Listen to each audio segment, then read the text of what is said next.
महाशिवरात्रीच्या दिवशी सर्वांनाच असं वाटत असतं की काहीतरी विशेष असं करावं की देव महादेव आपल्यावर प्रसन्न होऊन आपल्याला इच्छापूर्तीचं आशीर्वाद द्यावं. तर येत्या रविवारी 15 फेब्रुवारी रोजी महाशिवरात्रीच्या पूजेत आता भली मोठी तुम्हाला साहित्याची लिस्ट सांगणार आहे. ते तुमच्याकडे असतील तर ते पहा, किंवा मग अगदी साधे सोपे 2 साहित्य असे सांगणारे जे की सहज उपलब्ध होऊन तुम्ही महादेवाला प्रसन्न करू शकता. तर चला मग महाशिवरात्रीसाठी पूजेसाठी लागणारे जे साहित्य ते जाणून घ्या.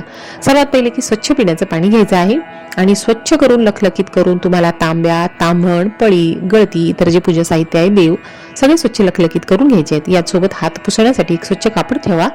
यासोबत कापसाचे वस्त्रमाळ, साधी आणि फुलवात, कापूर, धूप, उदबत्ती, चंदन, भस्म, पांढऱ्या अक्षता, पांढरं फूल, बेलपत्र आणि बेलाचं फळ असं ते सुद्धा भेटलं तर ते घेऊ शकता. धोत्र्याचं फूल, धोत्र्याचं फळ, याचसोबत शमीपत्र, तेल आणि तूप आणि नैवेद्यासाठी फळ, सुकामेवा, खडी साखर किंवा दूध साखर हे साहित्य घेऊन तुम्ही पूजेला बसा.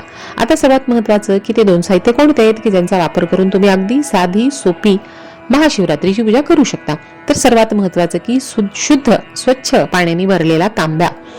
आता दुसरं म्हणजे पांढरं फूल. तर इतर काहीही शक्य नसलं तर या दिवशी तुम्ही आंघोळ करून झाल्यानंतर अगदी सुंदर देवघरापुढे दिवा लावा, धूप लावा, उदबत्ती लावून स्वच्छ आसनावरती बसून ताम्हणात तुम्हाला महादेवाची पिंड घ्यायची आणि पळी पळी पाणी तुम्हाला महादेवाच्या पिंडीवर ओम नमः शिवाय या मंत्राचा जप करत तुम्हाला जेवढा वेळ शक्य आहे तेवढा वेळ व्हा. त्यानंतर पुसून तुम्ही महादेवाची पिंड तुमच्या जागेवरती ठेवा किंवा तांबणावरती ठेवून तुम्हाला पांढरं फूल व्हायचं आहे आणि महादेवाची आरती करायची आणि शक्य असेल थोडा वेळ असेल तर शिवलीलामृत ग्रंथातील 11व्या अध्यायाचे वाचन करा. आणि अशाच माहितीचे व्हिडिओ पाहण्यासाठी चॅनलला सबस्क्राईब करा.